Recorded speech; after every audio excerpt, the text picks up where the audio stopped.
Magandang gabi sa ating mga BE-Ed students ng San Mateo Municipal College. Andito po ulit ako para i-discuss naman yung part 2 ng Journey of Literacy from Emergence to Fluency. Pasensya na sa audio ko minsan parang nag-static minsan na may problema tong ano. Yan. Kapag nakaipon na ako ng pera, bili na ako ng matinong headset. Yan. Pero sa ngayon, gusto kong magpasalamat dahil sa patuloy niyong panonood ng mga video lessons ko. At sana panoorin niyo talaga kasi um, baka hindi ko na i-discuss to sa ano kasi kulang na tayo ng panahon. Yan. So last time, we discussed the following, no. We di- we introduced the emergent literacy o yung tinatawag sa Tagalog na pag-usbong ng literacy, no. Natalakay na rin natin yan. Ayan. Tinalakay ko din last time sa video lessons yung foundations of literacy na nakabatay kay Vygotsky na zone of proximal development. So, diniscuss din natin yung mga key components of emergent literacy, oral language, vocabulary, and phonological awareness. We also print awareness, narrative skills, and letter knowledge. So, diniscuss natin in a deeper sense yung tinatawag na print awareness. So, ito nagbigay na rin ako ng example last time at pinakita natin kung gaano ba kaimportante, no? Bakit napakahalaga ng print awareness para sa mga bata. So, ayan, nagbigay rin ako ng example ng isang character, Japanese character last time to prove that phonological yung hindi lang phonological awareness pati yung ah, itong awareness sa mga characters or sa alphabet sa kaso natin mahalaga for us to read and understand the word. So, ayan, ayan teka lang po ha. So, tinalaki din natin kung paano ba natin i-foster o pauunlarin ang print awareness. Ayan. So, fostering print awareness in the classroom, tinalaki na rin natin to. Tapos, ayan, medyo marami. At saka dito tayo nagtapos, no? Yung sa may dialogic reading. So, napakilala ko sa inyo o na-introduce ko sa inyo yung crowd. Ayan. As a framework for questions, for questioning, completion, recall, open-ended, WH questions, and distancing. So, completion prompts, recall prompts, open-ended prompts, WH prompts, and distancing prompts. So, dito na tayo nagtapos. Ano? Actually, dito ko itinigil yung video last time. So, ngayon, tatalakayin natin yung the reading-writing connection. So, bakit mahalaga yung pagbabasa sa pagsusulat? Ano yung connection ng dalawa? Di ba? So, meron siyang reciprocal process. So, ibig sabihin may proseso siyang balikan. So, yung reading or decoding, this is breaking down text to derive meaning. So, kailangan alam nila yung binabasa nila para maintindihan nila kung ano yung kahulugan ng salita na yon. Yung writing naman, bubuo tayo ng mga salita, no? Isusulat natin yung mga salita para ano, ipakita natin o to convey the message or the meaning. So, effective literacy instruction integrates both daily. Yan. Daily yan, ha? Araw-araw. The writer's craft moves a student learns from a mentor text reading will appear in their own work writing. Yan. So, kaya nga sa mga bata, 'di ba? Lagi nating gina-guide, no? Gina-guide muna natin sila para maisulat yung mga letters, lalo na yung mga batang-bata pa, no? Tapos pinapa-decode natin, pinapabasa natin yung mga letters na yun para maintindihan nila paulit-ulit yung proseso. Nakaka-boring ang proseso na ito sa totoo lang. Pero this is critical for the students. They must have a repetitive process for them to master not only the letters but also the words that they need to understand. Yan. Ay, ano ba ito? Naglolo ko. Naglolo ko po ang aking, sandali lang po ah. Yan. Naglolo, yan. Yan. So, beginning writing skills sa developmental lens. So, writing development is linked to cognitive and fine motor development. No? Cognitive, no? Pag-iisip, naturo ko na sa inyo ito dati, pati yung fine motor development. Yan. Alam niyo na yung fine motors, na ba? Kung yung sa may physical development na ituro sa inyo nung first year kayo, na yung fine motor skills sa pagsusulat dapat ma-develop sa mga bata yan. No? Yan. So, para magkaroon sila ng dexterity sa pagsusulat. Maayos yung magiging pagsusulat din nila. So, ito, para ma-develop yung kanilang fine motor skills, kailangan matuto sila ng scribbling. So, exploration of tools and space. Pencil, sige. Kaya mo magsulat ang mga bata. Kahit minsan, hindi mo maano. Basta ang importante, ma-practice yung kanilang fine motor skills hanggang matuto na silang magsulat ng maayos. Kaya, dapat talaga ini-encourage yung mga bata.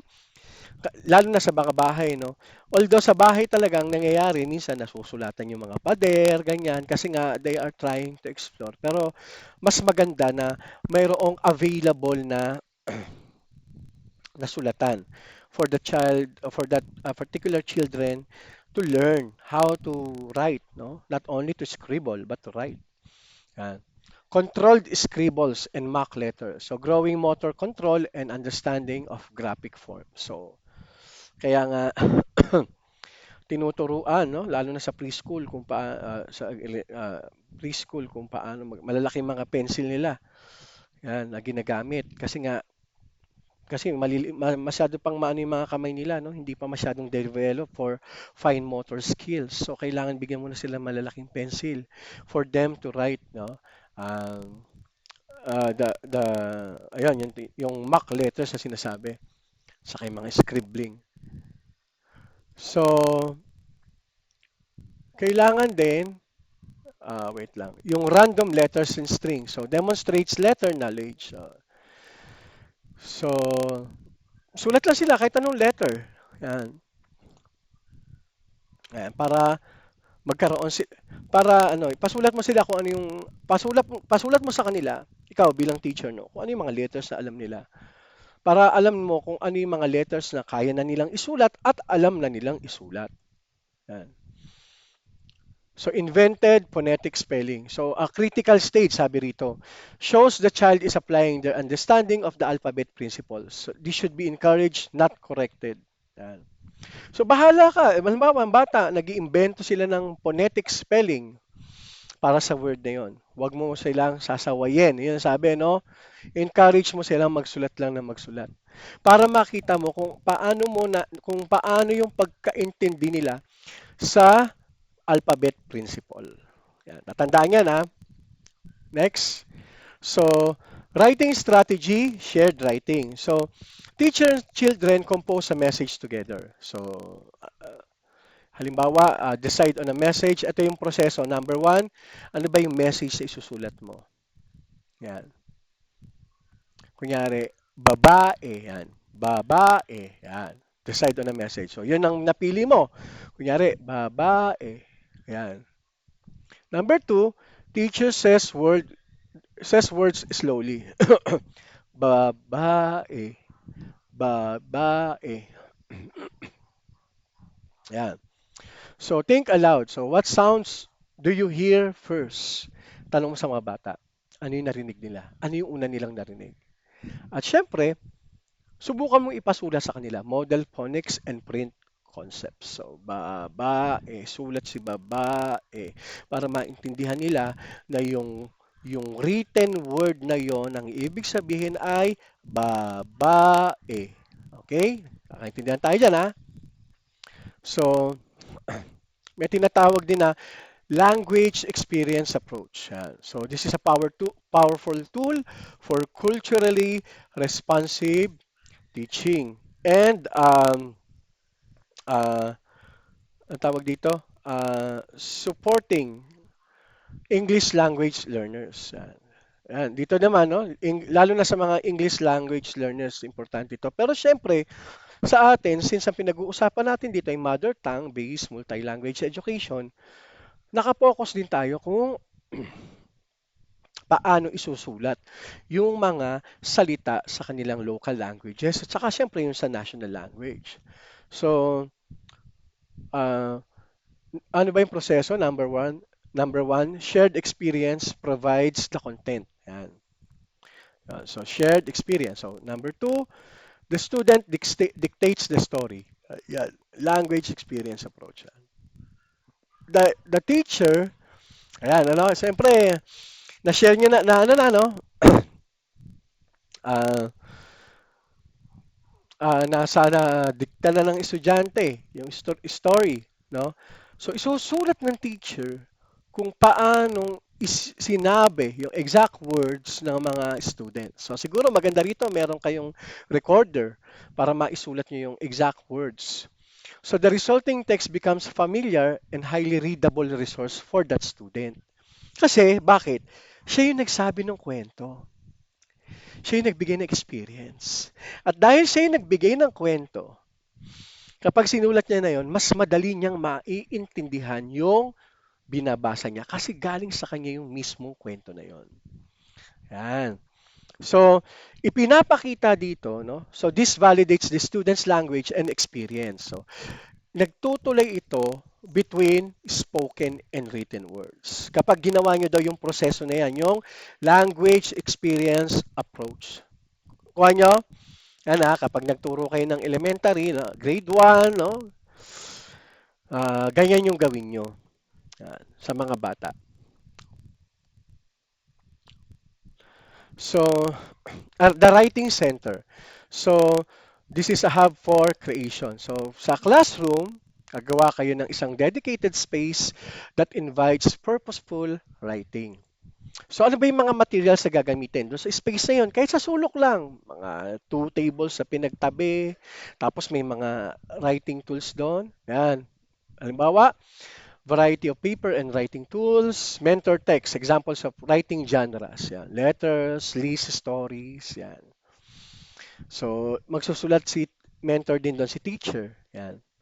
Siyempre, reference material. So, alphabet charts, para halimbawa, kung gusto nila magsulat ng letter, may pagkakopyahan sila. Word walls, yan. Kaya nga, di ba, sabi ko sa inyo sa mga preschool, no, ang kukulay ng mga classroom nila. Ang lalaki ng mga letters to show the words. Yan. Para ma-encourage sila na basahin nyo ng paulit-ulit at isulat yun ng paulit-ulit. Student name cards. Yan. Ganda rin yan para maalam nila yung pangalan nila in written form. Siyempre, publishing tools, staplers, hole punchers, yarn for bookmaking. Yan. So kung halimbawa, balak niyong gawing portfolio yung mga ginawa ng bata, pwede niyong gamitin tong stapler, no? Pagdikit, stapler lang yung ano. O kaya, kung medyo makapal-kapal yung ginamit niyo na papel, pwedeng gumamit ng hole puncher, tapos yarn, no? Hindi yung yarn, hindi. Yung yarn yung sinulid, no? Na usually ginagamit sa crocheting, no? Crocheting ang tawag doon. Basta ganchilyo. Yan, for bookmaking. Yan, pwedeng itali, no? Para makita ng mga bata na, uy, may sense of achievement yun eh. Na yung mga ginawa niya, ginawang parang pseudo, pseudo literary book, parang ganon. So, developmental stages of literacy acquisition. So, the path to proficiency, a developmental continuum. So, continuum o pagpapatuloy, no? Paano magpapatuloy ang development ng bata pagdating sa literary acquisition when it comes to writing and siyempre spoken, no? Spoken literature. So ito yung yung mga stages, no? Number one, emergent reader and writer, no? Umuusbong from 0 to 5, no? Ito yung pag-usbong ng isang reader saka ng writer. Yan. So, ano ba yung mga yung mga ages from 0 to 5 years old? Yan. So, ano ba yung mga characteristics, no? Develop print awareness, writes through scribbles and drawings. Yan. Print awareness. Uy, yan, nasabi ko na kanina yung nung nakaraan, no, yung print awareness, di ba? Makita nila yung logo ni Jollibee. Uy, si Jollibee. Yon, print awareness yon. So, writes through scribbles and drawings. So, sulat na ng sulat. Sa scribbles, sulat lang na siya ng sulat. So, assessment focus, ano pa yung paano natin i-assess ito? Observe book handling skills. Yan. So, tignan nyo kung paano siya maghawak ng libro. Paano niya hinahawakan yung libro? That is book handling skills. Engagement in read alouds. Yan. So, read alouds. Basa ng malakas. Nakuha nyo? Basa ng malakas. Read aloud.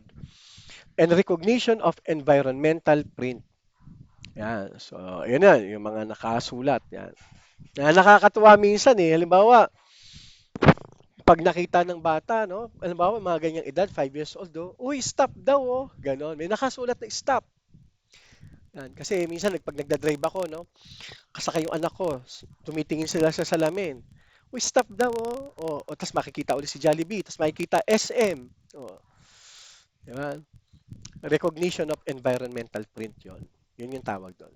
Siyempre, use checklist for letter recognition. So, titignan mo, ayan, ito maganda pala to, no? Actually, ngayon ko lang din nalaman to, no? Checklist. Pag pinabasa mo sa kanila, kung ano na yung letter na nababasa nila, dapat may checklist ka. Para siguro, pwede tayong mag-focus sa mga, sa mga letters na hindi pa nila nare-recognize. Ganun yon. Yun yung gagawin nyo sa mga estudyante. So sa stage 2, early or novice, pag sinabing novice, baguhan, no? Early or novice reader and writer. So from 5 to 7 years old, from kinder to grade 1. So ano ba yung characteristic ng isang early or novice reader or writer? Understands the alphabetic principle. Alam na nila A, B, C, D, tapos begins to decode the CVC words. Pag sinabing CVC words, no, consonant, vowel, consonant. So madali, ibig sabihin madali na nilang nababasa 'yon. But, yan, consonant, vowel, consonant, no? But, no? Lot, pat, pat, tap, top. 'Yon. Ibig sabihin, yung mga words na 'yon consist of consonant, vowel, and consonant. Yun yung tinatawag na CVC words. Uses invented spelling. So, minsan gumagamit na sila ng spelling kahit mali-mali. Okay lang yon, ha? Tsaka na itatama yon. Mauunawaan din naman nila yan kapag tumatanda sila. So, paano natin i-assess sa mga bata na ganito? Administer phonemic awareness. Yan. For example, blending and segmenting. Yan. So, use running records with simple text to assess decoding accuracy. Yan. So, yan. Pwede kang magpabasa ng maraming mga CVC words. Yan. Yan. Katulad ng mga sinabi ko sa inyo. Para yung phonemic, no? Para alam na nila yung phonemic. Kasi siyempre yung mga bata, lalo na yung mga bata pa talaga, no? Sa una, alam na, mamamaster nila yung A, B, C, D, E, F, G hanggang Z. Hanggang Z.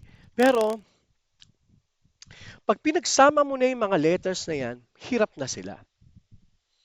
Yan. Kaya nga dapat magkaroon ng phonographic, mamaya, di-discuss ko sa inyo yan, ano? Yung phonographic knowledge. No? Alam na nila dapat kung paano pinagsasama ang mga letters at kung paano yun babasahin. Sa Filipino language at saka sa mga local languages natin, no? Pwedeng mas madali siyang mabasa eh. Bata, taba, no? Pata, yan. Lolo, lola, yan. Sa English kasi medyo mahirap eh kasi medyo complicated ang yung orthography o yung spelling standards ng English kasi iba't ibang mga language ang pinagmulan yan. French, Latin, Germanic words. Doon pa lang eh, no? Ano-ano na. Kaya nga may mga usual na mga salita, no? Halimbawa, yung reservoir, 'di ba? Pag binasa mo 'yon, base sa pagkakaano natin, baybay natin, reservoir, no? Reservoir. Pero pag kasi yung reservoir galing siya sa French, kaya ang susundin natin Doon sa English word na yon na reservoir ay yung origin niya sa French. So ang OI sa French ay nagiging wa. At ang general rule sa French, ang lahat ng consonant word, silent yan. So si reservoir, hindi siya reservoir. Reservoir. Okay? Nagkakaintindihan tayo? Yan. So sumunod naman is the transitional reader and writer. So this approximate age is 7 to 9, second to third grade. Yan. So reads more fluently. Yan, medyo nakakabasa na sila ng maayos. May mga instances pa rin na lalo na kung bago yung term or yung word na nabasa nila, magkakamali sila. Di pa rin naman nila mape-perfect yun. Lalo na sa mga Filipino students. Kung pagbabasahin mo sila ng English words, di ba? Yan. Medyo, halimbawa, pagbasahin mo sila ng iba't ibang thorough, tough, thought, yan, may hirapan sila dyan. Kasi, bagamat magkakamukha yan, iba-iba ang pronunciation. Di ba? Yan. So, second to third grade, grade 2, grade 3. So, reads more fluently, focus shifts to comprehension. Alam na nila yung, pag nabasa na nila yung cat, alam na nila lang ibig sabihin ng cat ay pusa. The cat is on the mat. Nasaan daw yung pusa? Nasa mat. Alam na nila yon. So, applies decoding skills to multi-syllable words. Yon. Dahan-dahan na nilang binabasa. Yung mga hindi lang CVC words, no? Nakuha nyo? Minsan yung mga pinagsasama na halimbawa, fly. Yan, FLY, di ba? Hindi CBC yon. Tatlong consonant yon. Pero they're beginning to read that word, yung fly. Kasi nga, dahan-dahan na nilang inaalam yung ibang mga uh, multi-syllable words. No? So writing becomes more conventional. Yan, dito, dahil dahan-dahan na ngang develop yung mga kamay ng bata, yung kanilang fine motor skills, uh, ma- yon, sulat na sila ng sulat. Ito yung naging problema actually nung pandemic eh. Kasi, syempre, karamihan ng mga bata, no, halimbawa, yung anak ko, nasa bahay lang. So, during their nursery, kinder, no, prep, um, they were not able to train, no? Hindi katulad ng mga nung may pasok, no? The teachers train the students daily about on how to write. Pero during the pandemic, hindi nagagawa yan kasi nga si teacher online. Pwede lang sabihin pero hindi hindi talaga in reality hindi na pa-practice kahit sa anak ko eh. Kaya maraming mga estudyante ang hirap pa rin magsulat ngayon. Yan. Kasi nga yung sobrang proper training, hindi yun na materialize during pandemic. Although yung ngayon, medyo nag-i-improve na yung sulat ng anak ko, pero mas maganda yung mga sulat ng ibang bata na dumaan sa proper training. So, paano natin i-assess itong stage na to sa mga pupils ninyo in the future? So, use running records to calculate words correct per minute. Yan. Ano raw? Words correct per meaning. So, ibig sabihin, pag babasahin mo sila ng mga words, iba't ibang words, babasahin nila ng, dahil mabilis, dahil we are calculating the correct words per minute, pwedeng ito mabilis na babasahin at tama. Ulit, ano? Mabilis at tama na binabasa ng mga bata ang mga words. Kasi nga, per minute eh. So, para ma-check natin yung fluency. So, we will also assess comprehension through oral and reading retelling. So, magsasalita sila, tapos pwedeng magkukwento sila, tapos isusulat nila yung kinwento nila. Yan. So, sumunod naman, ito yon, fluent reader and writer. Yan. So, age 9, 4th grade and beyond. So, reads with prosody.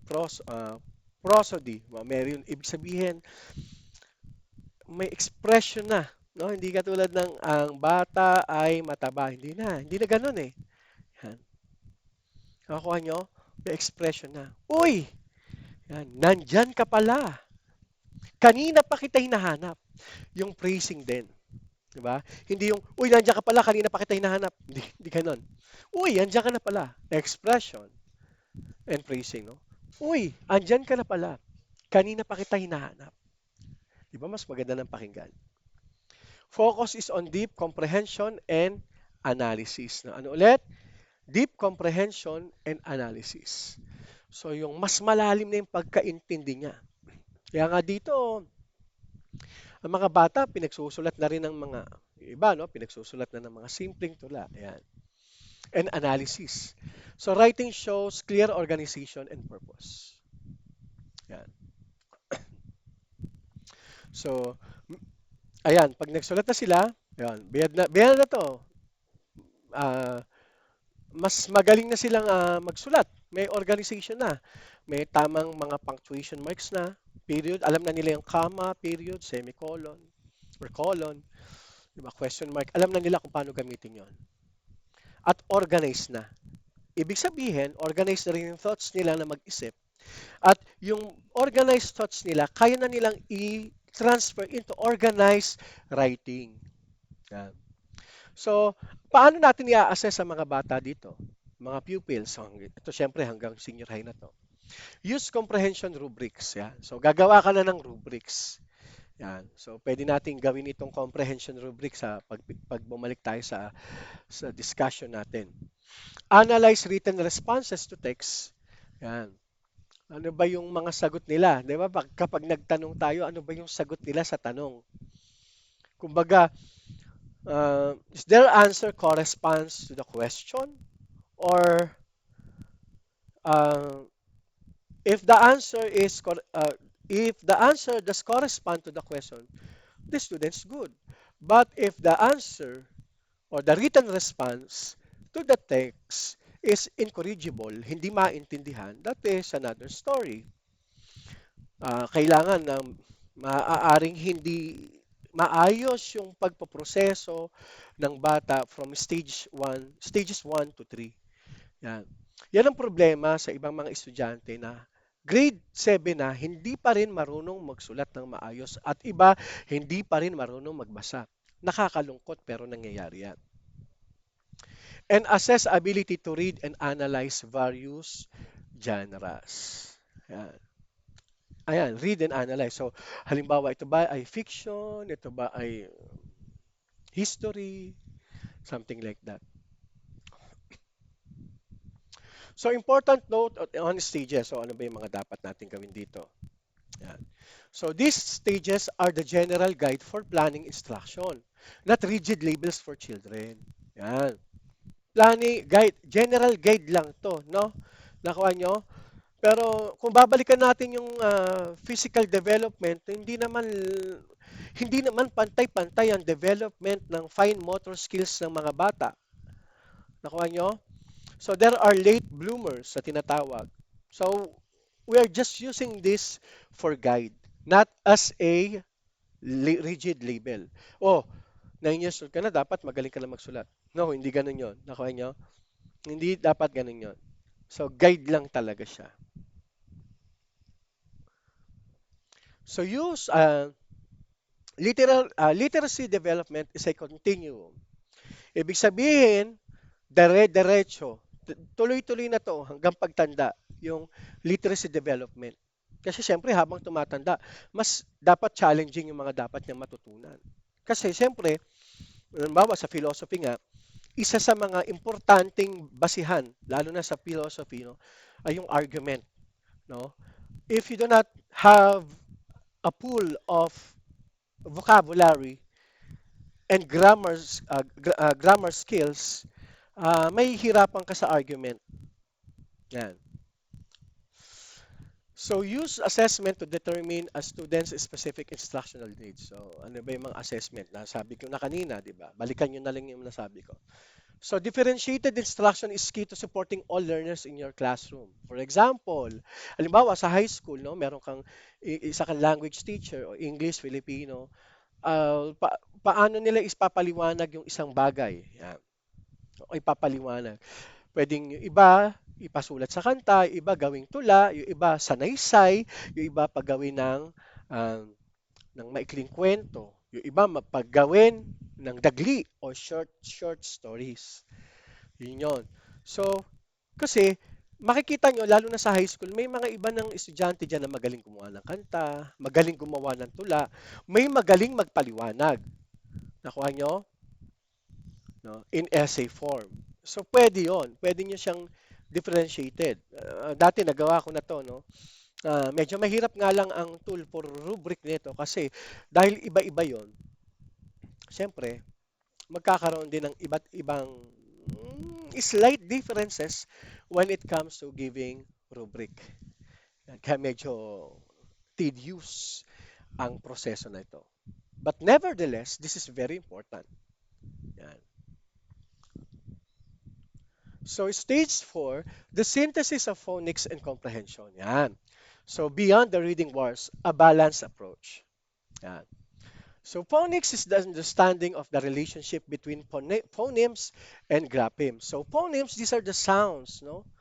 And graphemes, these are the prints, the visuals. So effective, paano ba magiging effective yung phonics instruction, no? Systematic, thought in a logical sequence, no? Dapat may mauuna talaga, no, bago turuan ng siyempre, ang pinakaano diyan, letters muna, tapos CVC format, tapos tsaka na yung mga syllables na nagra-rumble na. Yan. Logical siya. Hindi pwedeng ituro yung mas mahirap kaysa sa mas madali. Explicit. When we say explicit, hayag na hayag. Yan. Dapat maipaliwanag ng sobrang maayos at modeled by the teacher. Yan. Dapat si teacher, kaya importante na si teacher magaling talagang magpaliwanag dito. Kaya nga naniniwala ako, no, personally, elementary school teachers are the foundations of basic education talaga. If the, they did not materialize the teaching process to the students will suffer in high school. No new learnings will be acquired by the learners if they cannot understand the basic principle of language. Yan. So applied. Students immediately apply skills to reading and writing authentic text. Yan. Applying skills to reading. Yan. So what is comprehension? Yan. So nagpagawa ako sa inyo ng ng quiz, no, tungkol sa yan, may ginawa akong kanta, no, yung tatlong kanta. Gusto ko kasi maintindihan niyo yung kanta. Yan. So comprehension is the process of extracting and constructing meaning from text. No, hindi lang basta-basta ano na to. Ah, comprehension is pag-intindi, no? Lalo na kung malalim ang pag-intindi. Kasi minsan may mga surface understanding lang eh. Minsan may mga literary text kasi na hindi literal ang pagkakasabi sa isang bagay, no? Minsan figurative. So, kailangan natin ng comprehension. So, it is not a single skill. Oh. Tatandaan nyo, no? Comprehension is not a single skill, but a complex process involving multiple comprehension strategies, such as, number one, activating prior knowledge. So a priori. So, yung priori, yung prior knowledge. Dapat, syempre, alam niya na yung mga letters, CVC, alam niya na magbasa, di ba? Kasi kailangan niya matuto magbasa. Nakuha niyo? Pangalawa is questioning. Yan. So, ayan, nasabi, yung paraan ng pagka-question ng mga bata at paraan ng pag-question and answer, no? Nagtatanong si teacher o nagtatanong si bata, si student. Yan. Visualizing. So, halimbawa, nagbabasa ka ng libro, yung bata, paano niya visualize, no, yung isang kwento, tula o kanta? O, di ba? May example ako sa inyo last time, no? Ako ay may lobo, lumipad sa langit, hindi ko na nakita, pumutok na pala. Sayang ang pera ko, bumili ng lobo. Sa pagkain sana, nabusog pa ako. So how are they going to visualize, no? Kaya nga pag sinasayaw ito, importante pala no kapag sinasayaw, ibig sabihin naiintindihan nila. no? Sa pamamagitan ng action, na visualize sila kung ano yung nangyayari doon sa ano, doon sa kwento, sa story, sa tula, sa kanta. Yun. So, making inferences. So, pag sinabing making inferences, parang reading between the lines. Yan, parang na-discuss ko yan ng last time. For example, umuwi si Teresa na basa ang kanyang buhok. Yan. Dahil wala siyang payong. Ayan. So, ano nangyari? Bakit wala... kung tatanungin mo yung bata, ano bang nangyari sa labas ng bahay? Yun. Siguro kasi umulan. Yun. Kaya basa ang buhok niya kasi umulan. At dahil hindi siya nagdala ng payong, nabasa yung buong katawan ni Teresa. Inference yun. Parang reading between the lines. Hindi nakalagay sa sentence na na umulan sa labas. Kaya nabasa si Teresa. Pero kapag binasa mo yung sentence, no, umuwing basa ang buhok ni Teresa dahil wala siyang payong. So, nakuha nyo? Inference yun. Kasi umulan sa labas. Siyempre, they can now the student no can summarize the story, the poem, the song, no, in a short paragraph. Yan, kaya nga gagawin niyo yan, 'di ba? Sa kanta na binigay ko sa inyo, sa-summarize niyo siya. Yan. So why integration is not negotiable? So non-negotiable daw. Walang shortcut. Yan, ibig sabihin 'yon. So phonics without comprehension daw is just word calling. Wala, binasa niya, cat, no? Nakasulat kasi may ano eh, may bahay sa tabi. Ang basa niya, ano, ang basa niya, bahay. Pero nakasulat doon sa baba, house. Yun.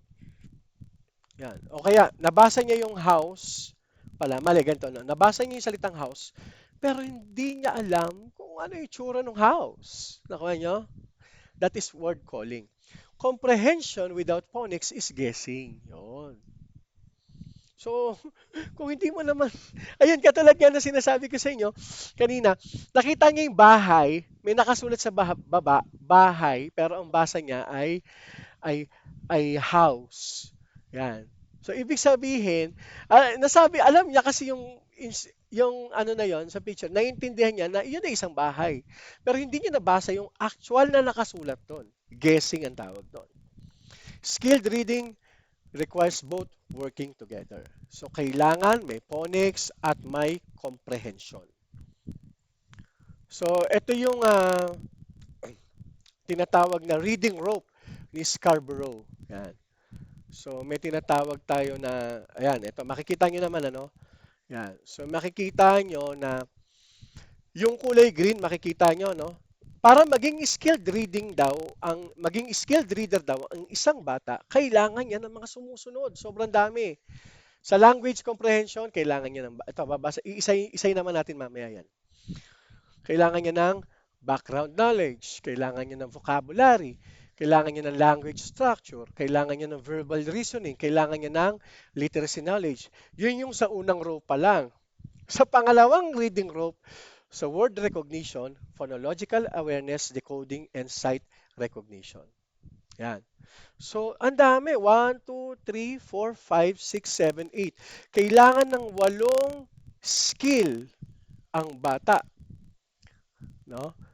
Habang pinagsasama pa yan, nagiging skilled reader na. Magkakaroon na siya ng fluent execution and coordination of word recognition and language comprehension. Yan ha. Tignan yan.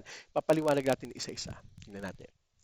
So, this model illustrates how many different. Ilan daw yung strands? 8 strand.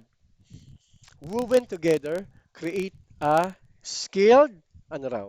Skilled reader. Yan. So, yan.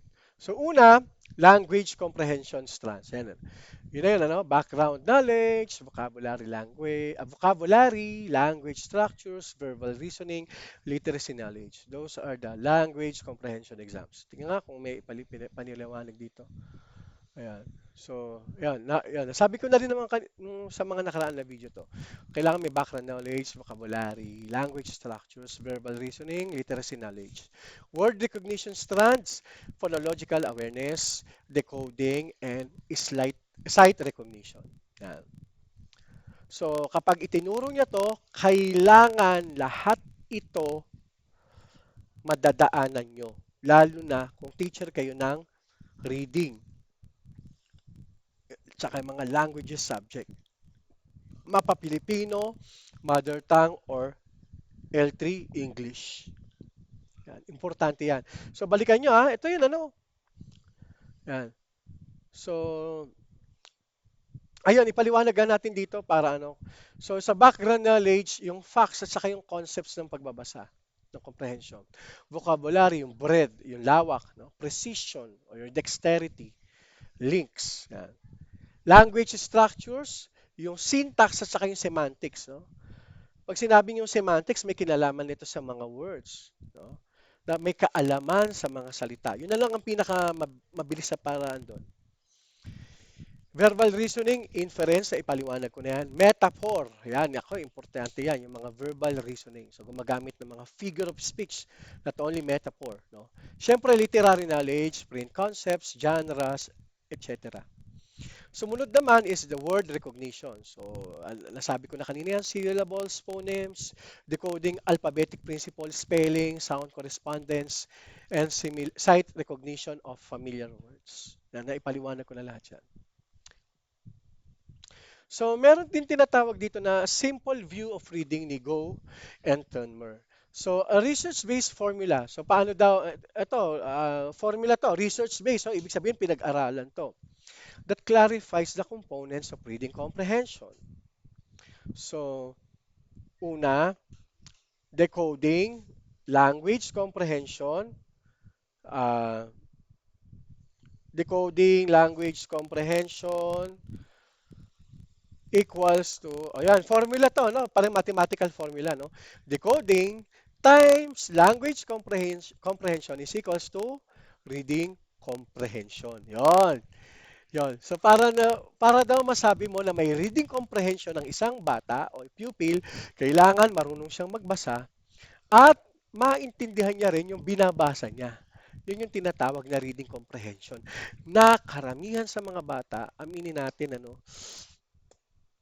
no, lalo na sa Pilipinas, no, kahit ngayon matatanda, no, reading comprehension, no. Halimbawa, si, language comprehension, no? O hindi ko alam kung nananadya, no? Please prepare one whole sheet of paper. One whole po, kakasabi lang eh. Di ba? So, ito yon. So, this is a multiplication formula. A weakness in either decoding or language comprehension will severely impact overall reading comprehension. So, dapat alam ng bata ang decoding, ang pagbabasa, at yung pag-intindi sa kanyang binabasa. Yun. Pag-intindi sa language. So, dapat parehas yan. Hindi, pag ikaw, teacher ka na, magaling sila magbasa, pero hindi nila maintindihan, ibig sabihin may problema. Yan. Kaya nga nung, 'di ba, nung diniscuss natin 'to yung kasaysayan ng ano, yung mga Pilipino dati nagtitrain under the American rule, they were able to read the sentences. But sometimes they have difficulty to understand it. Kahit sa mga bata ngayon, ganun pa rin. They can read it very well. Pero, do they understand the sentence? Diba? Natatahimik ang klase kapag ganun.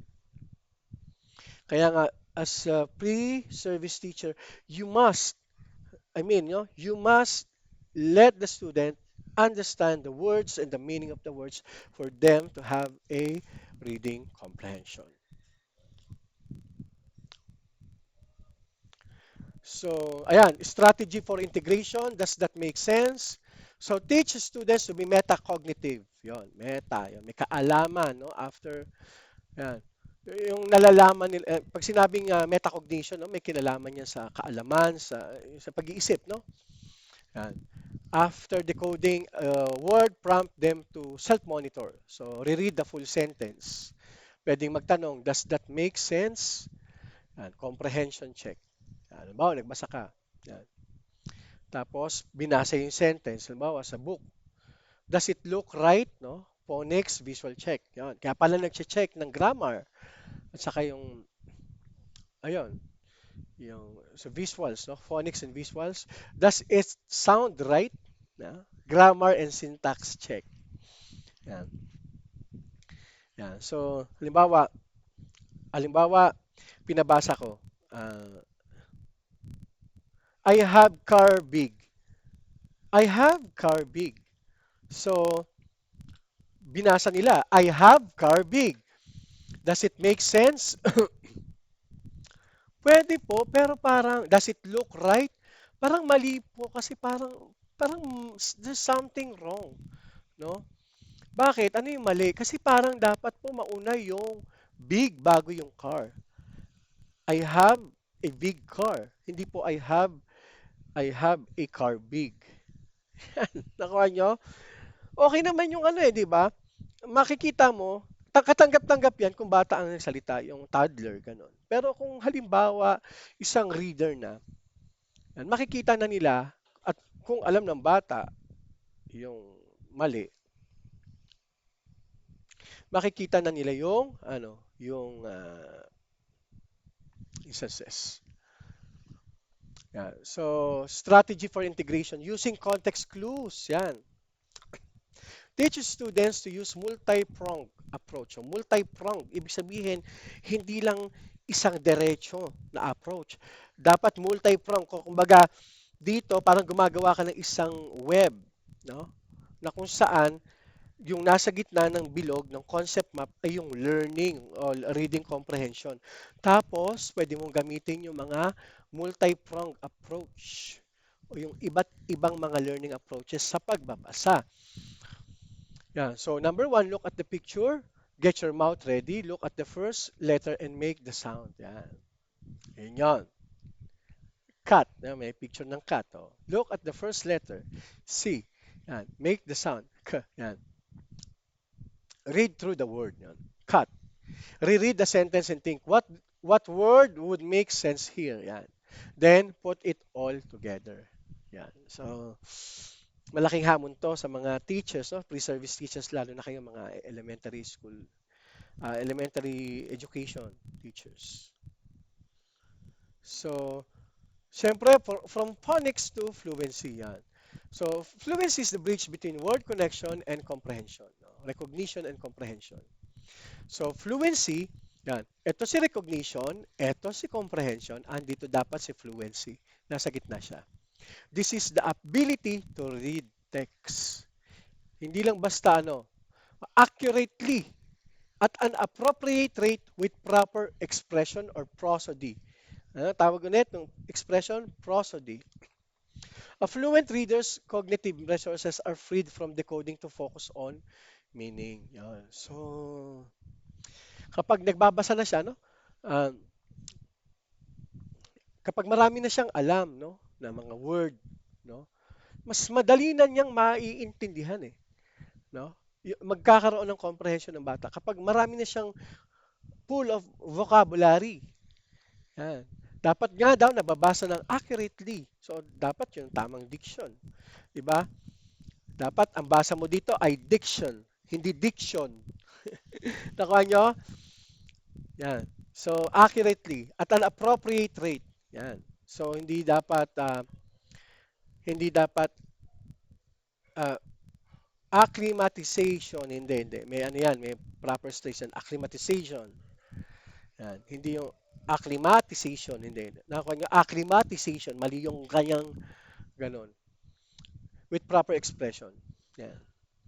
Yan. Nasabi ko na kanina yan. Building fluency in the classroom. So, paano ba magkakaroon ng fluency sa loob ng classroom? Una, repeated readings. So, rereading a short instructional level passage. So, instructional level. Yan. So, babasa ka dyan. Yan. Paulit-ulit. Yan. Echo reading. Students echo the teacher's fluent reading. Yan. Bawag, magbabasa ka lang, no? Ano bang maganda?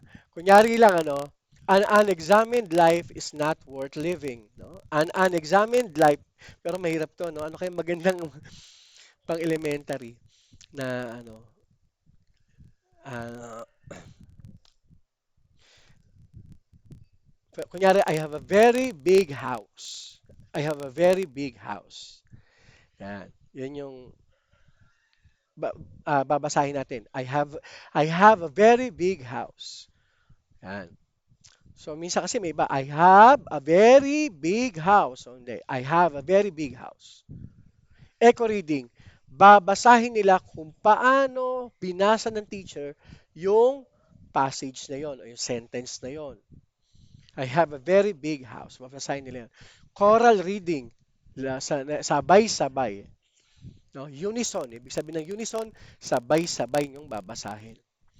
Reader's theater, a highly engaging way to practice prosody. Yan. So, si teacher talaga tutulong dito, no? Siyempre, kung babalikan natin yung zone of proximal development ni Vygotsky, may mga hindi pa rin kayang gawin ng mga bata katulad niyan, yung fluency. Kaya importante si teacher na makatulong sa proseso ng pag-aaral nito. Yan. So, ito na po yung summary. Basahin niyo na lang, i-post nyo na lang. Tapos, syempre, these are the key takeaways for future teachers. So, embrace evidence-based practice. Yan. Ground your instruction in the science of reading. Make it joyful and purposeful. Purposeful. Connect literacy learning to authentic tasks. Yan. Yun talagang hindi lang para magagamit nila, kundi talagang para magiging masaya sila. Integrate reading and writing daily. Araw-araw. Walang ano yan, compromise. Because reading and writing is a skill. No? This is not only a theoretical concept, but an application. Use assessment to drive instruction. So, sabi ko na rin yung mga assessments kanina, gamitin yon. And balance skills and meaning. Always ensure that decoding serves the ultimate goal of comprehension. So, tinuturoan nyo sila magbasa, hindi lang para makabasa sila, kundi para maintindihan nila yung kanilang binabasa. Yan. So, ikaw as a pre-service teacher, yan, ano ang role mo? You are designer of learning experience and model of lifelong learner. Napakahalaga mo, elementary school teachers, lalo na sa mga subjects na to. Mother tongue based, multi-language education, Filipino, English, mahalaga sa iyan. Share your own passion for reading and writing. Pakita mo na sa kanila na ikaw bilang teacher, no, may passion ka sa reading and writing. Be a warm demander. Hold high expectations while providing high support. No? Warm demander. Yan. So habang tinutulungan mo sila ng malupit, kailangan ini-expect mo rin na talagang may pagkatuto sa mga mag-aaral. Ayun lang po. So celebrate student progress and effort. Kaya nga 'di ba ang mga bata, halimbawa sa preschool, idini-display yung mga isinusulat o ginawa ng mga bata. Kasi pagpapakita yun na you celebrate with with the pupil about what they have achieved on that particular topic, and create a safe and respectful classroom culture where students feel empowered to take risk, no? Kaya nga ito yung naging problema lalo na sa English subject, no? Kapag pinasagot ang estudyante, mali ang grammar ng estudyante, no? Pagtatawanan. Kaya stunted ang learning ng karamihan ng mga estudyanteng Pilipino. Dahil pinagtatawanan, pinagtatawanan ng mga kaklase, minsan nga pati teacher natatawa sa ah, sagot ng estudyante na hindi dapat. So, sabi nga ni Memfax, the fire of literacy is created by the emotional sparks between a child, a book, and the person who reads. Yan, ano? Fire of literacy. Sino yung person who reads? Siyempre, sa pagkakataon na to, teacher. Yan. Fire of literacy. So, siyempre, sino yung person who reads? Teacher. Siyempre, yung libro sa kayong bata. Yan. So, as a teacher, you are the one who provides that spark. Ikaw ang magpo-provide para ang mga bata matuto sila. Tapos pagdating ng graduation nila ng grade 6, no? Tsaka o kaya sa high school, yun, biglang yung bata na yun na tinuruan mo dati na non-reader, tapos ang tali-talino na niya. Tapos biglang pag sa valedictory address niya, sabihin niya, "Uy, salamat po kay teacher dahil siya po talaga yung nagturo sa akin para magbasa. Kung hindi dahil sa kanya, hindi ako magiging ganito." That must be served as your inspiration because you gave uh, a lifelong learning to the students. Yan. Kakaintindihan tayo. Kaya kayo mga pre-service teachers, I hope that you can be that spark to your future pupils or students. Maraming salamat po. Ang question and discussions ay sa pagbalik na lang natin ng face-to-face. Maraming salamat po sa inyong lahat at magandang araw. Thank you so much. Bye-bye po.